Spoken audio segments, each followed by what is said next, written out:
నివాసి సత్యస్వరూపి నీకే దేవా మా స్తుతులు. హృదయపూర్వక ఆరాధన మహిమ రాజుకే సమర్పణ. హృదయపూర్వక ఆరాధన మహిమ రాజుకే సమర్పణ. హల్లెలూయా. దేవునికి మహిమ కలుగును గాక. ఈ పరిశుద్ధాత్మ ఉద్యమం అనే కార్యక్రమం చూస్తున్న మీ అందరికీ మన ప్రభువును రక్షకుడును యేసుక్రీస్తు నామమున అందరికీ నా వందనములు తెలియజేస్తున్నాం. దేవుని పక్షముగా మీకు తెలియజేస్తున్నాను. అయితే ఈ వాక్యమని వినే ముందు ప్రార్థన చేసుకుందాం. మహాగణుడా, మహోన్నతుడా, మీకు వందనాలు చెల్లిస్తున్నాం. ఈ ప్రత్యేక సమయంలో నా దేవా, ఈ పరిశుద్ధాత్మ ఉద్యమం అనే కార్యక్రమం చూస్తున్నాం. నీ వాక్యమును వినటానికి వచ్చిన ఈ బిడ్డలను మీరు దర్శించండి. మీరు వారితో మీరు మాట్లాడండి. నీ కొలతలేని అభిషేకం చేత నన్ను నింపి ఈ దినమున నీ వాక్కు ఎంతమందికి విడుదల, ఎంతమందికి స్వస్థత, ఎంతమందికి ఆశీర్వాదము ఇవ్వాలని నువ్వు ఆశపడుతున్నావో పరిశుద్ధాత్ముడా, అట్టి కుటుంబాలన్నిటినీ కూడా మీ చేతులకు అప్పగిస్తుండగా ఈ దినమున ఎంతమంది పిల్లలైతే ఈ వాక్యమును చూస్తున్నారు, నీ మాట కొరకు ఎదురు చూస్తున్నారు, ఇప్పుడే వారిని దర్శించి వారికి ఒక మంచి ముగింపు, ఒక మంచి పరిష్కారం, వారి జీవితాలకి నెమ్మదిని మీరు ఇచ్చి మాట్లాడమని, నీ కుమార్తెనైన నన్ను మీ కొలతలేని ఆత్మచేత నింపి మహిమ పొందమని, మీ వాక్యము చేత మమ్మల్ని బ్రతికించమని, ఒక నూతన ప్రత్యక్షత, గొప్ప ప్రత్యక్షత మాకు ఇచ్చి మీరే మాతో మాట్లాడి నాయన ఈ దినమును దేవిని నడిపింపు అని ఈ యొక్క ప్రోగ్రాము ద్వారా, ఈ యొక్క అంశము ద్వారా అనేక మంది బిడ్డల జీవితాలలో నాయన నీ ఆశీర్వాదాలు పొందుకోవటానికి సహాయం చేయమని యేసు నామమున ప్రార్థిస్తున్నాము తండ్రి, ఆమేన్. ఈ శాపగ్రస్తమైన జీవిత విధానాన్ని బట్టి ఒక అభిషేకించబడిన సౌలు తన ఈటి మీద తనే పడి తన ప్రాణమును తీసివేసుకుంటాడు. ప్రియులారా, ఈ దినమున ఎందుకు అనేక మంది దేవుని పిల్లలు కూడా ఈ యొక్క ఆత్మహత్యలు చేసుకోవడానికి గల కారణం ఏమిటంటే, దేవుని ఆత్మ మనతో లేనప్పుడు దురాత్మ వస్తుంది. దురాత్మ ఎప్పుడైతే వస్తుందో నువ్వు చచ్చిపో అంటుంది ప్రియులారా. కనుక ఈ దినమున మనము జ్ఞాపకం చేసుకుంటే దేవుని యొక్క నడిపింపులో మనం ఉన్నప్పుడు యెహోవా త్రోవ మనకంటే ముందుగా వెళుతుంది. యెహోవా త్రోవ ఆయన ముందు వెళుతాడు. కాబట్టి మనము ఆ దినములో మన యొక్క ఉద్యోగ జీవితమే కావచ్చు, గృహిణి జీవితమే కావచ్చు, బాల్య జీవితమే కావచ్చు, యవ్వన జీవితమే కావచ్చు, లేకపోతే నీ దినచర్యంతా కూడా ప్రశాంతముగా గడవాలి, నీ కోరిక సఫలము కావాలి, నీ ఉద్దేశములు స్థిరముగా ఉండాలి అంటే నీవు దేవుని సమక్షములో నువ్వు ఉండాలి. దేవుని సమక్షములో నువ్వు లేకుండా నీ త్రోవలో ఉన్న అడ్డులు ఆటంకాలు నువ్వు ఎదుర్కోలేవు. హల్లెలూయా, హల్లెలూయా. మనము జ్ఞాపకం చేసుకుంటే మనము ఎప్పుడైతే దేవుని సమక్షంలో మనం ఉంటామో, దేవుని దగ్గర మన విజ్ఞాపన, మన ప్రార్థన మనం పెట్టినప్పుడు ఒక్కొక్కసారి అది దేవునికి అది యోగ్యమైనది కాకపోయినా కానీ నీవు దేవుని యొక్క అండర్లో నువ్వు ఉన్నప్పుడు దేవుడు ఎలా చేస్తాడు చూడండి. సమూయేలు 2వ గ్రంథము 7వ అధ్యాయము 1వ వచనం త్వరగా చదవండి.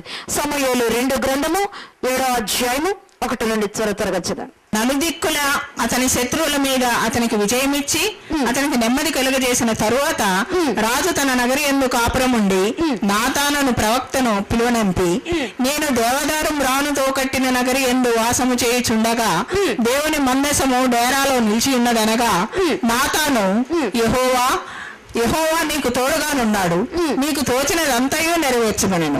అయితే ఆ రాత్రి యెహోవా వాక్కు నాతానుకు ప్రత్యక్షమై సెలవిచ్చినదేమనగా, నీవు పోయి నా సేవకుడుకు దావీదుతో ఇట్లనుము, యెహోవా నీకు ఆజ్ఞ ఇచ్చినదేమనగా, నాకు నివాసముగా ఒక మందిరమును కట్టింతువా? ఐగుప్తులో నుండి నేను ఇశ్రాయేలీలను రప్పించిన నాట నుండి నేటి వరకు మందిరములో నివసింపక డేరాలోను గుడారములోను నివసించుచు సంచరించి తిని, ఇశ్రాయేలీలతో కూడా నేను సంచరించిన కాలమంతయు నా జననం పోషించుడని నేను ఆజ్ఞాపించిన ఇశ్రాయేలీల గోత్రములలో ఎవరితోనైనను దేవదారుమయమైన మందిరం ఒకటి మీరు నాకు కట్టింపకపోతిరే అని నేను ఎన్నడైనను అనుకుంటున్నా అని వింటినా. కాబట్టి నీవు నా సేవకుడకు దావీదుతో ఇలాగు చెప్పుము, సైన్యములకు అధిపతి యెహోవా నీకు సెలవిచ్చినదేమనగా, గొర్రెల కాపులోనున్న నిన్ను గొర్రెల దొడ్డిలో నుండి తీసుకొని ఇశ్రాయేలీయులను నా జనుల మీద అధిపతిగా నియమించితిని. నీవు పోవు చోటెల్లను నీకు తోడుగా నుండి నేను నీ శత్రువులను అందరినీ నీ ఎదుట నుండి నిలవకుండా నిర్మూలన చేసి లోకంలోని ఘనులైన వారికి కరువు పేరు నీకు కలుగ చేసి ఉన్నాను. మరియు ఇశ్రాయేలీయులను నా జనులు ఇకనూ కదిలింపబడకుండా తమ స్వస్థలమందు నివసించినట్లు దాని యందు వారిని నాటి, పూర్వము ఇశ్రాయేలీయులను నా జనుల మీద నేను న్యాయాధిపతులను నియమించిన తరువాత జరుగుచూ వచ్చినట్లు దుర్బుద్ధి గల జనులు ఇకను వారిని కష్టపెట్టక ఉండునట్లుగా చేసి నీ శత్రువుల మీద నీకు జయమిచ్చి నీకు నెమ్మది కలుగజేసి ఉన్నాను. మరియు యెహోవానగు నేను నీకు తెలియజేయనిదేమనగా, నేను నీకు సంతానము కలుగచేయుదును. నీ దినములు సంపూర్ణములగునట్లు నీవు నీ పితరులతో కూడా నిద్రించిన తరువాత నీ గర్భములో నుండి వచ్చిన నీ సంతతిని హెచ్చించి రాజ్యమును అతనికి స్థిరపరచెదను. అతడు నా నామఘనత కొరకు ఒక మందిరమును కట్టించను. అతని రాజ్య సింహాసనమును నేను నిత్యముగా స్థిరపరచెదను. హల్లెలూయా. చూడండి ప్రియులారా, దావీదును మనం జ్ఞాపకం చేసుకుంటే, దావీదు ఎప్పుడైతే రాజుగా అభిషేకించబడిన తర్వాత, తన అన్ని విషయంలో జయము పొందిన తర్వాత తను మాట్లాడుతున్నాడు. ఏమంటున్నాడంటే, నేనైతే ఈ యొక్క దేవదానం రాణులతో చేయబడిన ఆ యొక్క ఆ చెక్క మీద లేకపోతే ఆ కలప, ఈ పట్టు పొరుగుల మీద నేను పండుకుంటున్నాను. కానీ నా దేవుని యొక్క మందసం ఎక్కడ ఉంటుంది? డేరాల్లో ఉంటుంది. కనుక ఇప్పుడు నేనేం చేస్తానంటే, నా దేవుని కొరకు ఒక మందిరమని నేను కట్టిస్తాను. హల్లెలూయా, హల్లెలూయా. ఇక్కడ మనం జ్ఞాపకం చేసుకుంటే, ఎప్పుడైతే దావీదుకు ఆలోచన కలుగుతుందో నాతానుతో దేవుడు మాట్లాడుతున్నాడు. ఏమంటున్నాడంటే, నా యొక్క కుమారుడు నా మందిరమును కట్టించాలని ఆశ ఉన్నది, కానీ ధర్మశాస్త్రం ఏమంటుందంటే, రక్తము చిలికించిన చేతుల మందిరమును కట్టడానికి వీలు లేదు.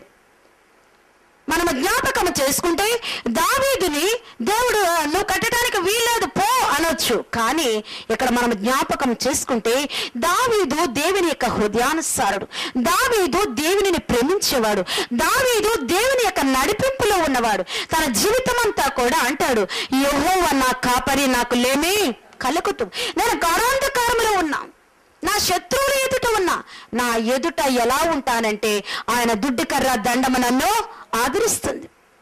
అంతగా దేవుని ప్రేమించిన వ్యక్తి ఎప్పుడైతే దేవుని మందిరమును కట్టాలనుకుంటాడో, ధర్మశాస్త్రం ఏమంటుందంటే, ఈ నరహత్య చేసిన హస్తాలు, రక్తము చిందించిన చేతులు దేవుని మందిరమును కట్టడానికి వీలు లేదు.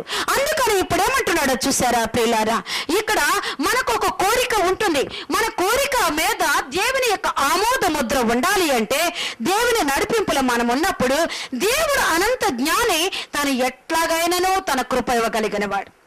మనం అనుకుంటూ ఉంటాం, ఈ సమస్యకి ఎలాగా, ఈ రోగానికి ఎలాగా, ఈ పరిస్థితులకు ఎలాగా అనుకుంటాము. కానీ నువ్వు ఎప్పుడైతే దేవుని నడిపింపులో ఉంటావో, దేవుడు ఎలా డైవర్ట్ చేయాలో, ఎలా నీ దగ్గరకు నడిపించాలో, నీ గృహం ఎలాగ ఆశీర్వాదం కుమ్మరించాలో దేవుడు చూసుకుంటాడు. ఇక్కడ మనం జ్ఞాపకం చేసుకుంటే, ఈ రక్తము చిందించిన చేతుల మందిరం కట్టకూడదు. కానీ ఇక్కడ ఏమంటున్నాడంటే, ఇదిగో నా కుమారుని యొక్క ఆలోచనను నేనేం చేస్తానంటే, నా కుమారుని యొక్క కడుపులో నుండి వచ్చిన తన సంతానం ఏం చేస్తుంది? నా మందిరము కడుతుంది. హల్లెలూయా, హల్లెలూయా. అంతేకాదు, నిత్యమైన కృప నా యొక్క ఆ మందిరము మీద ఉంటుంది. చూడండి, ఆద్యాములు 29 వచ్చిన చదవండి. సమూయేలు మొదటి గ్రంథం 10. దయచేసి నీ దాసుడనైన నా కుటుంబము నిత్యము నీ సన్నిధిని ఉండునట్లుగా దానిని ఆశీర్వదించుము. యెహోవా నా ప్రభువా, నీవు సెలవిచ్చి ఉన్నావు, నీ ఆశీర్వాదము నుండి నా కుటుంబము నిత్యము ఆశీర్వదింపబడునుగా. ఆమేన్. చూసారా పిల్లలారా, దేవుని యొక్క నడిపింపులో మనం ఉన్నప్పుడు దేవునికి అది అయోగ్యమైన కానీ దేవుడు ఏం చేస్తాడు? ఆమోద ముద్రను వేస్తాడు. చెప్పండి కొడతాం. దేవుని నడిపింపులో ఉన్నప్పుడు అది ధర్మశాస్త్రానికి విరుద్ధమైన, ధర్మశాస్త్రం దాన్ని ఒప్పుకోపోయినా, ధర్మశాస్త్రం విధించిన ఆ షరతుల్లో అది లేకపోయినా కానీ దేవుని యొక్క నడిపింపులో నువ్వు ఉన్నప్పుడు, దేవుని నువ్వు ప్రేమించినప్పుడు దేవుడు దానికి ఆమోద ముద్రను వేస్తాడు. చూడండి, మనం జ్ఞాపకం చేసుకుంటే అన్నా మనకు తెలుసు, ఆ యొక్క లేవి గోత్రము తప్ప ఎఫ్రాతా గోత్రము పనికిరాదు యాజకత్వానికి. కానీ దేవుని యొక్క ధర్మశాస్త్రాన్ని బద్దలు కొట్టడానికి గల కారణం ఏమిటంటే దేవుని రాజ్యమును కట్టినది ప్రియులారా. ఇక్కడ కూడా దేవుని రాజ్యమును కట్టాలన్న దావీదు యొక్క హృదయాభిలాషను దేవుడు ఏం చేస్తున్నాడంటే, నీవు కాదు కానీ నీ కడుపులో నుండి నీ సంతానం ఏం చేస్తుంది, నా మందిరమును కట్టిస్తుంది. హల్లెలూయా, హల్లెలూయా. మన కోరికలు తీర్చబడాలన్నా దేవుని యొక్క నడిపింపులో మనం ఉండాలి. మన జీవితంలో సాహస కార్యాలు జరగాలన్నా దేవుని నడిపింపులో మనం ఉండాలి. మన జీవితంలో శత్రుని మనము మన ఎదుటే అది ముంచబడాలన్నా దేవుని నడిపింపులో మనం ఉండాలి. మన ఎదుట భయపెట్టే దాని యొక్క కోరలు మన మీద పడకుండా ఉండాలన్నా మనం దేవుని యొక్క నడిపింపులో మనము ఉండాలి. ఆయన మాట్లాడే వరకు కూడా మనం వేచి ఉండాలి. ఆయన ఒక్కొక్కసారి వెళుతూ ఒక రోజు ఆ మేఘం కదిలేదు కాదు, ఒక్కొక్క రోజు ఒక నెల కదిలేదు కాదు, ఒక్కొక్కసారి సంవత్సరం కదిలేదు కాదు. సంవత్సరం కదలకపోయినా, నెల కదలకపోయినా, రోజు కదలకపోయినా వాళ్ళు ఎలా ఉండారంటే ప్రత్యక్ష గుడారము ఎప్పుడు కదులు వరకు కూడా వాళ్ళు కనిపెట్టుకుని ఉన్నారు ప్రియులారా. హల్లెలూయా, హల్లెలూయా. ఈ దినమున దేవుడు మనం ఏదైతే అడుగుతున్నామో అడిగే విషయంలో దేవుడు ఒక్కొక్కసారి మౌనంగా ఉంటే ఈ ఇశ్రాయేలీయుల వలె నువ్వు కనిపెట్టుకుని ఉండాలి. కానీ నీ సొబుద్ధి మీద ఆధారపడి వెళ్ళావంటే ఈ సౌలు ఎలా శాపానికి గురయ్యాడో మన జీవితాలు కూడా శాపానికి గురైపోతుంది. అంతేకాకుండా ఎప్పుడైతే ఆయన మాటను ధిక్కరించాడో ఆయన అభిషేకం ఆరులో నుండి వెళ్ళిపోయి దురాత్మాతల మీదకి వచ్చి తన జీవితము నరకానికి పాలవటానికి దేవుడు చేశాడు ప్రియులారా. కనుక చాలా ప్రాముఖ్యమైనది ఈ ఆత్మీయ యాత్రలో. ఈ భూమి మీద మనం ఆశీర్వాదం పొందాలి, పరమందున మనం ఆశీర్వాదానికి వారసులు కావాలి. ఇలాగ మనం కావాలంటే నువ్వేం చేయాలంటే ప్రతి క్షణము కూడా దేవుని అండర్లో నువ్వు ఉండాలి, దేవుని నడిపింపులో నువ్వు ఉండాలి. దేవుని నడిపింపులో నువ్వు ఉన్నప్పుడు దేవుడు ఏం చేస్తాడు, నువ్వు చెప్పకల్లా. డాక్టర్లు హోప్లెస్ అనొచ్చు, డాక్టర్లు అది లేదు ఇది లేదు, నువ్వు చచ్చిపోతావు, ఇక అయిపోయింది నీ పరిస్థితి అనొచ్చు. కానీ దేవుని నడిపింపు నీ జీవితానికి ఏమి చేస్తుందంటే, శత్రువు నీకు మరణమును తీసుకొస్తే దేవుడు నీకు జీవమును తీసుకొస్తాడు. హల్లెలూయా, హల్లెలూయా, హల్లెలూయా. కనుక ఈ దినమున దేవుని నడిపింపులోనికి నువ్వు రా. దేవుని నడిపింపులోనికి నువ్వు వస్తే నువ్వు బ్రతుకుతావు, నీ పరిస్థితులు నీ సమస్తమును కూడా బ్రతికి మీరు ఎలా ఉంటారంటే వాడబారని కిరీటమునకు అర్హులుగా మీరుంటారు. ఆ దినమున మనం జ్ఞాపకం చేసుకుంటే ఆనాడు పాత నిబంధన విశ్వాసం అలా ఉంటే ఈ దినమున పరిశుద్ధాత్ముడు మనతో మాట్లాడుతున్నాడు. చూడండి, రోమీయులకు రాసిన పత్రిక 8వ అధ్యాయము 14వ వచనం చదవండి. దేవుని ఆత్మ చేత ఎందరు నడిపింపబడదరో వారందరూ దేవుని కుమారులై ఉందరు. ఆమేన్, హల్లెలూయా, హల్లెలూయా. ఆనాడు ఇశ్రాయేలీయులకు ప్రత్యక్ష గుడారము మీద ఒక నెల కదలకపోతే, ఒక రోజు కదలకపోతే, ఒక సంవత్సరం కదలకపోతే వాళ్ళు కదిలే వాళ్ళు కాదు. ఈనాడు యేసు ప్రభు వచ్చి నిన్నేమి చేశాడంటే సదాకాలం అనే బాడీని అంటి పెట్టుకుని ఉండటానికి పరిశుద్ధాత్మ దేవుడిని మనకు అనుగ్రహించాడు. హల్లెలూయా, హల్లెలూయా, హల్లెలూయా. ఎంత గొప్ప దేవుడో చూడండి. అంటే నీ కొరకు ఎప్పుడు పిలిచినా నీ కొరకు కదలటానికి, వాళ్ళు పిలవటానికి వాళ్ళకి అధికారం లేదు, వాళ్ళకి లేదు, వాళ్ళ కండిషన్ అది. వాళ్ళు పరిశుద్ధాత్మ దినములలో వాళ్ళు ఉన్నవారికి కాదు. పరిశుద్ధాత్ముడు ఒక లిమిట్. పరిశుద్ధాత్ముల యొక్క కార్యములు జరగటానికి ప్రవక్తల మీదకి పరిశుద్ధాత్ముడు రావటం, తన పనులు చేసుకోవటం, వెళ్ళిపోవటం అది టెంపరీ. కానీ ఈ దినమున పర్మనెంట్ గా నీకు ఎవరినిచ్చారంటే యేసు ప్రభు ఎవరినిచ్చాడు? పరిశుద్ధాత్ముడు. నువ్వు ఎప్పుడు పిలిస్తే, ఒకవేళ నీకు మధ్యరాత్రులు గుండె నొప్పి వచ్చేస్తుంది, గుండె నొప్పి వచ్చినప్పుడు నువ్వు కదలటానికి నీవు కదలలేని స్థితిలో నువ్వు ఉంటావు. అప్పుడు నీ కొరకు కదిలేవారు ఎవరు? పరిశుద్ధాత్ముడు. ఎంత గొప్ప దేవుడో చూస్తారా పిల్లలారా. ఒక రోజు కదలకపోతే వెళ్ళేవారు కాదు, ఒక నెల కదలకపోతే వెళ్ళేవారు కాదు, ఒక సంవత్సరం కదలకపోతే వెళ్ళేవారు కాదు. కానీ సదాకాలం నీతో అంటే పెట్టుకుని నీవెప్పుడు పిలిస్తే అప్పుడు రావటానికి, నీవెప్పుడు పిలిస్తే నీలో ఉండటానికి, నీతో ఇంక్లూడ్ అవటానికి, నీ పరిస్థితులతో ఇంక్లూడ్ అవటానికి ఇదిగో దేవుడు పరిశుద్ధాత్ముడు దేవుడు మనకు. చూడండి, ఆ యొక్క యోహాను సువార్త 16వ అధ్యాయము 7-8 వచనాలు చదవండి. అయితే నేను మీతో సత్యము చెప్పుచున్నాను, నేను వెళ్ళిపోవటం వల్ల మీకు ప్రయోజనకరము. నేను వెళ్ళని ఎడల ఆదరణకర్త మీ యొద్దకు రాడు, నేను వెళ్ళిన ఎడల ఆయనను మీ యొద్దకు పంపుదును. ఆయన వచ్చి పాపమును గూర్చియు నీతిని గూర్చియు తీర్పును గూర్చియు లోకమును ఒప్పుకొనజేయు. హల్లెలూయా! ఎంత గొప్ప దేవుడు చూడండి. యేసు ప్రభు వచ్చి ఈ మానవాళ్ళందరికీ విమోచించి వెళ్ళిపోతూ తన ప్రజలతో చెప్తున్నాడు, శిష్యులతో, నేను వెళ్ళిపోతున్నాను, నేను వెళ్ళిపోవటం మంచిది, నేను వెళ్ళిపోతే ఆదరణకర్త మీ దగ్గరకే వస్తాడు. ఈ ఆదరణకర్త రావటం వలన తీర్పును గూర్చి నీతిని గూర్చి పాపాన్ని గూర్చి ఆయన ఒప్పింపచేస్తాడు. మీరు పడిపోకుండా జారిపోకుండా మిమ్మలను నడిపించడానికి ఆయన మీతో ఉంటాడు. ఆనాడు ఆ యొక్క తన శిష్యులు కూడా అంటారు, చూడండి మత్తయి సువార్త 28వ అధ్యాయం 20వ వచనం చదవండి. నేను మీకు ఏ ఏ సంగతులను ఆజ్ఞాపించుతునో వాటిని అన్నిటినీ గైకొన వలనని వారికి బోధించుడి. ఇదిగో నేను యుగ సమాప్తి వరకు సదాకాలము మీతో కూడా ఉన్నానని ఆమేన్. హల్లెలూయా! ఎంత గొప్ప దేవుని పిల్లలమో చూడండి పిల్లలారా. ఆనాడు పాత నిబంధన విశ్వాసులకి ప్రత్యక్ష గుడారం మీద మేఘం కదలకపోతే కదలటానికి వీలు లేదు. కానీ ఈ దినమున సదాకాలం నీతో అంటి పెట్టుకుని ఉండటానికి దేవుడేం చేస్తాడు? పరిశుద్ధాత్మని మనకు అనుగ్రహించాడు. చప్పట్లు కొడదాం గంభీరంగా, పరిశుద్ధాత్మని కనపరచుద్దాం. మనల్ని ఎంతగా ప్రేమించాడో చూడు. ఈ క్రొత్త నిబంధన విశ్వాసులకి యేసు ప్రభు వచ్చి మనందరికీ మన గుండెల్లో పర్మనెంట్గా అనగా సదాకాలము మనతో ఉండటానికి నీవెప్పుడు పిలిస్తే, నువ్వెప్పుడు పరిశుద్ధాత్మిక ఆహ్వానం పలికితే, నువ్వు మిడ్ నైట్ నీకు మెలకువ వచ్చేస్తుంది కదా అని నువ్వు పరిశుద్ధాత్మ రా అంటే నీ కొరకు ఆయన ఎదురు చూస్తూ నీ దగ్గరికి వస్తాడు. లేదు ఈ మధ్యరాత్రిలో నేను ఒంటరిగా ఉన్నాను, నాకు తోడు నువ్వు రావాలంటే పరిశుద్ధాత్ముడు నీ దగ్గరకు వస్తాడు. యేసు ప్రభు అంటున్నాడు, సదాకాలం మీతో ఎవరు ఉంటారంటే ఆదరణకర్త మీతో ఉంటారు. భార్య భర్తకు లేకపోవచ్చు, భర్తకు లేకపోవచ్చు, భర్త భార్యకు లేకపోవచ్చు, పిల్లలు తల్లిదండ్రులు, ఈ లోకంలో ఎవరు విడిచిపెట్టినా కానీ మనము అనాథలం మాత్రము కాదు, మనము దిక్కుమాలిన వారు మాత్రము కాదు. సదాకాలం మనతో ఉంటుంది, సదాకాలం మనం నడిపిస్తుంటుంది, సదాకాలం మనకు సహాయం చేస్తుంది, సదాకాలం తండ్రి యొద్దకు మనలను పరిశుద్ధాత్ముడు నడిపిస్తాడు.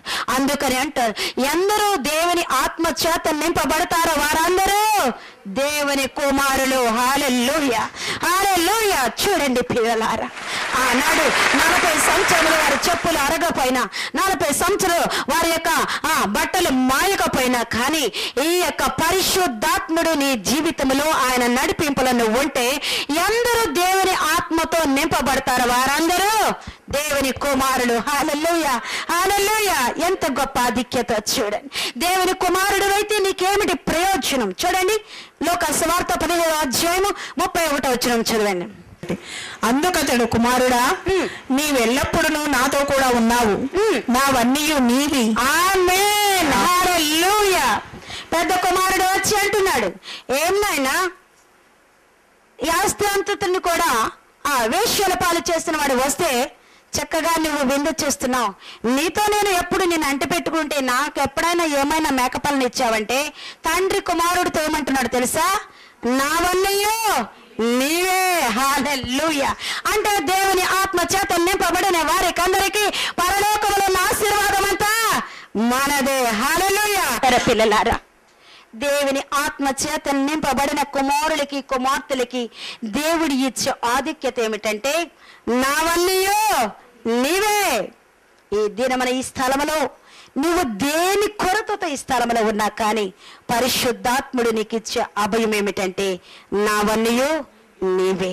అందుకని నీవు నా నడిపింపులోనికి రా, నువ్వు నా ఆత్మచేత నింపబడు, నా ఆత్మచేత నింపబడి నా నడిపింపులో నువ్వు ఉంటే నావన్నయ్యో నీవే. దేవుని గూర్చి నువ్వు చింతించిన అవసరంలా, దేనిని గూర్చి భయపడని అవసరంలా, మనుషులను గూర్చి భయపడని అవసరంలా, అప్పును చూచి భయపడని అవసరంలా, నిరుద్యోగమును చూసి భయపడని అవసరంలా, సంతాన లేమిని గూర్చి నువ్వు భయపడని అవసరంలా, రోగమును గూర్చి నువ్వు భయపడని అవసరంలా, బిడ్డల మాటలు వినటం లేదు దేనిని గూర్చి నువ్వు భయపడని అవసరంలా. ఎందుకంటే సదాకాలము నీతో కూడా నేను ఉన్నాను. దేవుని నామానికి వందనాలండి. నాకు ఈ అవకాశం ఇచ్చిన రాజేశ్వరమ్మ గారికి నా వందనాలు. మాది కోవలి గ్రామం అండి. నా పేరు సచివతి, నా భర్త పేరు రమేష్ బాబు. మేము కోవలి గ్రామంలో ఉంటాము. మేము ఒక హైందవ కుటుంబం నుంచి, హిందువుల కుటుంబం నుంచి వచ్చిన వాళ్ళము. మేము అన్యజనులం కనుక మాకు దేవుణ్ణి తక్కువ తెలుసుకున్న వాళ్ళము కనుక మేము ఒకరోజు అమ్మగారు వాక్యం మేము టీవీలో చూసి మా పక్కన ఆంటీ మేము ఫోన్ చేసి అమ్మగారితో మాట్లాడినప్పుడు అమ్మగారు ఫోన్లో ప్రార్థన చేశారు. మాకు ప్రార్థన చేసి, సరేనమ్మా, ఒక హైందవుల బాధ నాకు తెలుసు, మీరు ప్రార్థన చేయండి, మీ ప్రేరేపణ బట్టి దేవుడు నన్ను రప్పిస్తే కనుక నేను అక్కడికి వస్తానని మాకు మాట ఇచ్చారు. అమ్మగారు అంత ఖాళీ లేనప్పటికీ నేను వస్తానమ్మా అన్నారు. సరేనని మేము సిద్ధపడి ఉన్నామండి. అమ్మగారు ఫస్ట్ వారం మా దగ్గరికి వచ్చినప్పుడు మేము ప్రార్థన చేయించుకున్నాం. అమ్మగారు వాక్యం చెప్తున్నప్పుడు నాకు చాలా ఇదిగా అనిపించింది ఆ వాక్యం. అయితే నాకు పెళ్ళయ్యి 10 సంవత్సరాలు అయిందండి. 9 సంవత్సరాల నుంచి నాకు అసలు ఒంట్లో బాగోదు. అయితే అమ్మగారు వచ్చినప్పుడు ప్రార్థన చేస్తుండే, అసలు వాక్యం చెప్తున్నప్పుడే నాకు కొదమసింహంలాగా కనబడుతున్నట్టు, గద్దిస్తున్నట్టు అనిపించిందండి. ఆ వాక్యం చెప్తుండగానే నాలో ఉన్న ఒక అపవిత్రాత్మ బయటికి వెళ్తున్నప్పుడు అమ్మగారు అది గమనించి ప్రార్థన చేశారండి. లాస్ట్లో ప్రార్థన చేసినప్పుడు కూడా అమ్మగారు నన్ను ప్రార్థన చేస్తుండగా అప్పుడు అపవిత్రాత్మ మాట్లాడుతుంది. అమ్మగారు గద్దించి ప్రార్థన చేసి, ఏంటి నువ్వు ఈ అమ్మాయిలో ఎందుకున్నావు అని అడుగుతుంటే చెప్తుంది. అప్పుడు నేను ఈ అమ్మాయికి బలహీనత కలగ చేశాను నేనే అని చెప్తుందండి. నాకు పెళ్ళైన 9 సంవత్సరాల నుంచి పిల్లలు లేరు. ఇది 10వ సంవత్సరం వచ్చింది ఇప్పుడు. ఈ 9 సంవత్సరాల నుంచి నేను హాస్పిటల్ చుట్టూ తిరుగుతూనే ఉన్నాను. వాళ్ళు డాక్టర్లు ఏం చెప్తారంటే, నీ గర్భం చుట్టూ నీటి బుడగలు ఉన్నాయమ్మా, దానివల్ల నీకు పిల్లలు లేరు, నువ్వు మందులు వాడాలి, అవి కరగాలి, పిల్లలు పుట్టాలి అని చెప్తున్నారు. కానీ అపవిత్రాత్మ ఏం మాట్లాడుతుందంటే అమ్మగారితోటి, నేను 9 సంవత్సరాల నుంచి ఈ అమ్మాయిలో నేను ఉన్నాను, ఈ గర్భం చుట్టూ నేను ఆక్రమించి ఉన్నాను, ఈ అమ్మాయికి పిల్లలు లేకుండా చేసింది నేనే. నాకు ఇది వరకు బ్లీడింగ్ అయ్యేదండి. ఆ బ్లీడింగ్, నీరసం, చిరాకు, కొంచెం పనిచేసిన ఆయాసం, అలసట బాగుండేది కాదు. అపవిత్రాత్మ అంటది కదా, ఇవన్నీ నేనే కలగ చేశానని అమ్మగారితో చెప్తుంది. బ్యాక్ పెయిన్ తెప్పించాను నేనే, జ్వరం తెప్పించాను, వైట్ బ్లీడింగ్ అన్నీ చేసింది నేనే. నేను ఎప్పుడు ఈ అమ్మాయికి మనశ్శాంతి లేకుండా చేశాను, నీరసం చేశాను, అన్నీ చేశానని చెప్పి మాట్లాడుతుంది. అన్నీ చెప్పిన తర్వాత అమ్మగారు అన్నారు, నీ పేరేంటి అని గద్దించి ప్రార్థన చేశారు. నా పేరు మాలిక అని చెప్తుంది. తర్వాత ఈ అమ్మాయిని విడిచిపెట్టి నువ్వు పోవాలి అని ప్రార్థన చేసి తైలం ప్రోక్షించారండి. ప్రోక్షించినప్పుడు అది నేను వెళ్ళిపోతున్నానని చెప్పింది. నీ కుడికాలు బొటన వేలు, రెండో వేలు, బక్కన వేలు చూపించు, రెండో వేలు చూపించి నువ్వు వెళ్ళిపోతున్నట్టు అంటే స్పష్టంగా చూపించిందండి. చూపించిన తర్వాత అమ్మగారు అప్పుడు నువ్వు వెళ్ళిపోతే ఈ అమ్మాయి నువ్వు విడిచిపెట్టి పోవాలి దేవుని నామూలని ప్రార్థన చేయగానే అది నన్ను విడిచిపెట్టి పోయిందండి. పోయిన తర్వాత ఇది అమ్మగారు 3 వారాల నుంచి వస్తున్నారు, ఇది 3వ వారం అండి. నాకు చాలా బలహీనత పోయి నేను ఆరోగ్యంగా ఉన్నాను, యాక్టివ్గా ఉన్నాను, చాలా సంతోషంగా ఉన్నానండి. నేను నిజంగా అమ్మగారు ఇది 3వ వారం ప్రార్థనకు వచ్చేసరికి నేను అసలు నీరసం అంతా పోయి ఇప్పుడు బలహీనత లేదు, నీరసం లేదు, చిరాకు లేదు, తలనొప్పి లేదు, చాలా ప్రశాంతంగా ఉన్నానండి. దేవుడు నాకు వెంటనే కన్సీవ్ అవుతానని కూడా దేవుడు మాట్లాడి చెప్పారు అమ్మగారితోటి. నేను వెంటనే కన్సీవ్ అవుతానని కూడా నాకు నమ్మకం ఉందండి దేవుని మీద. అమ్మగారు మా కోసం ఎంత ఖాళీ లేనప్పటికీ కూడా ప్రార్థన చేయడానికి వస్తున్నారండి. నాకు చాలా సంతోషంగా ఉంది. మా ఒక అన్యుల బాధను ఎరిగి హైందవ కుటుంబంలో నుంచి వచ్చిన వారిని బలపరచాలని అమ్మగారు మా కోసం ప్రయాసపడుతున్నారు. ఆ ప్రయాసని దేవుడు వ్యర్థం కానివ్వకుండా మేము ఇంకా బలపడాలని, దేవుళ్ళో మేము ఇంకా ఎదగాలని మాకు పిల్లల కోసం అందరూ ప్రార్థన చేయండి. అమ్మగారికి అవకాశం ఇచ్చిన అమ్మగారికి మరొకసారి వందనాలు చెప్తున్నానండి. దేవుని నామానికి మహిమ కలుగును గాక. సాయివి కాళివా కాయవా ఏం కాయ? గడ్డ. ఏం గడ్డ? నెత్తురు గడ్డ. నువ్వు నెత్తురు గడ్డవా? ఆమె కడుపులో నెత్తురు గడ్డగా ఉన్నావు నువ్వు? ఎన్నాళ్ళ నుంచున్నావు?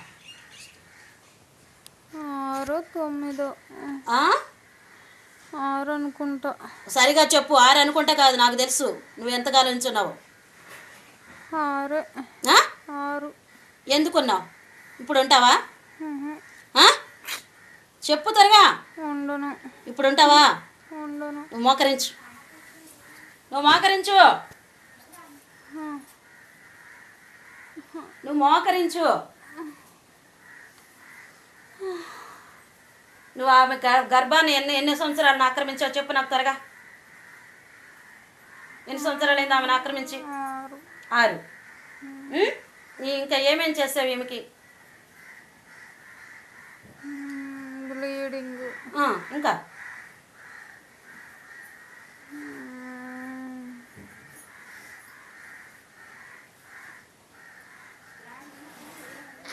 హల్లెలూయా. ఇక్కడ నిలబడిన పిల్లలు సత్యవతి, రమేష్. వీళ్ళు 10 సంవత్సరముల నుంచి సంతానం లేకుండా ఉన్నారు. అయితే ఒక దినమున టీవీ ప్రోగ్రాం చూసి కొంతమంది హైందువులు మేము ఉన్నాం అమ్మగారు మా కోసం 1 గంట అయినా రమ్మని అడిగినప్పుడు నేను ఆ స్థలంలోనికి కోవల గ్రామం వెళ్ళటం జరిగింది. అయితే దేవుని వాక్యాన్ని నేను ఇంకా ప్రార్థన కూడా చేయలేదు, వాక్యమును ప్రకటిస్తుండగానే అక్కడ అపవిత్రాత్మ, ఈమెలో ఉన్న అపవిత్రాత్మ బయటకు వచ్చింది. అప్పుడు అపవిత్రాత్మ మాట్లాడుతుంది. ఏమని మాట్లాడుతుందంటే, ఈ అమ్మాయి యొక్క గర్భాన్ని నేను రక్తపు గడ్డగా నేను ఉండిపోయాను, అందుకని ఈమెకి సంతానం లేదు. అంతేకాకుండా ఈమెకి బ్యాక్ పెయిన్, ఈమెకి జ్వరం, తలనొప్పి, అలాగే ఈ అమ్మాయికి వైట్ బ్లీడింగ్. 9 సంవత్సరముల నుంచి ఈ అమ్మాయి ఎలా ఉందంటే దాని యొక్క బందికానలో ఉండి మరి శరీర బలహీనత చేత సమాజంలో నిందలు, అవమానములు.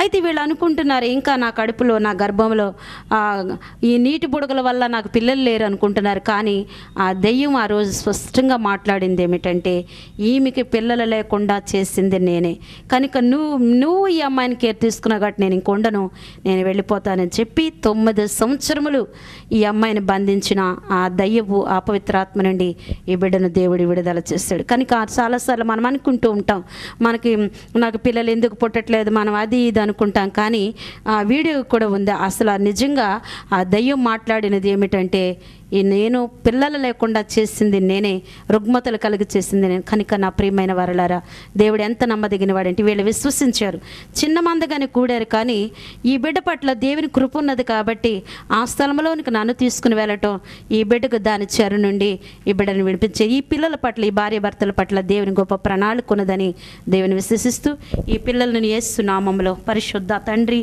కుమార పరిశుద్ధాత్మ నామంలో ఈ పిల్లలకి మరలా నాయన నెక్స్ట్ ఇయర్ వచ్చేటప్పటికి ఈ బిడ్డ ఈయన కౌగుటలో ఒక బిడ్డలు ఉండులాగున, సంతానం ఉండులాగున నేను ప్రకటిస్తూ వీళ్ళని దీవిస్తూ నేను గణపరిచిన వీరి జీవితంలో నీ నామం ఘనత కొరకు ఈ పిల్లలు సాక్షులు ఉండలాగున, ఈ పిల్లలను బట్టి అనేక హైందవులు నీ దగ్గరకు వచ్చి నేను గణపరచులాగున, ఈ బిడ్డలను అన్ని విషయంలో వర్ధిల్లాగున, ముఖ్యంగా నాయన ఈ పిల్లలు సంతానం కలిగిన పిల్లలుగా నాయన ఈ బిడ్డలను ప్రకటిస్తూ దీవిస్తూ నీ నామాన్ని గణపరిచినందుకు నీకు వందనాలు చెల్లిస్తూ యేసు నామమున ప్రార్థిస్తున్నాం పరమ తండ్రి, ఆమేన్. హల్లెలూయా. దేవుని వాక్యమున్న నా ప్రియమైన వారలారా, ప్రార్థన చేసుకుందాం. ఈ ప్రార్థనలో ఏకీభవించండి. ఈ ప్రార్థనలో అనేక మంది గొప్ప సాక్ష్యాలు చెబుతున్నారు కనుక ప్రతి ఒక్కరు ఈ ప్రార్థనలో ఏకీభవించండి. పరిశుద్ధుడా, మహోన్నతుడా, నీకు వందనాలు చెల్లిస్తున్నాం. ఇంతవరకు మీరు మాతో మాట్లాడినందుకు మీకు వందనాలు. ఎంతమంది అయితే ఈ దినమున నీ వాక్యముని విని నీ మాట చొప్పున నీ నడిపింపులో ఉండాలని తీర్మానం చేసుకున్నారో అటువంటి బిడ్డలందరి మీదకి మీ యొక్క సన్నిధిని రిలీజ్ చేస్తున్నాం. మీ కృప, మీ కటాక్షం ఆ బిడ్డల మీదకి ఉండును కాక. ఎంతమంది రోగులుగా, క్యాన్సర్ రోగులుగా, ఎయిడ్స్ రోగులుగా, మరణకరమైన రోగముల చేత, దీర్ఘకాల వ్యాధుల చేత ఎంతమంది బంధింపబడ్డారో యేసు నామములో వారికి విడుదల, యేసు నామములో వారికి స్వస్థత కలుగునుగాక. నీ నడిపింపులో ఉండటానికి సహాయం చేయమని ఇప్పుడే ఈ పిల్లలందరి మీదకి మీ దీవెనలు, మీ స్వస్థత, మీ యొక్క కృప వారి మీద ఉండినట్లుగా ప్రకటిస్తూ ఆశీర్వదిస్తూ దీవిస్తూ యేసు నామమున ప్రార్థిస్తున్నాం పరమ తండ్రి, ఆమేన్. అందరికీ వందనాలు. God bless you.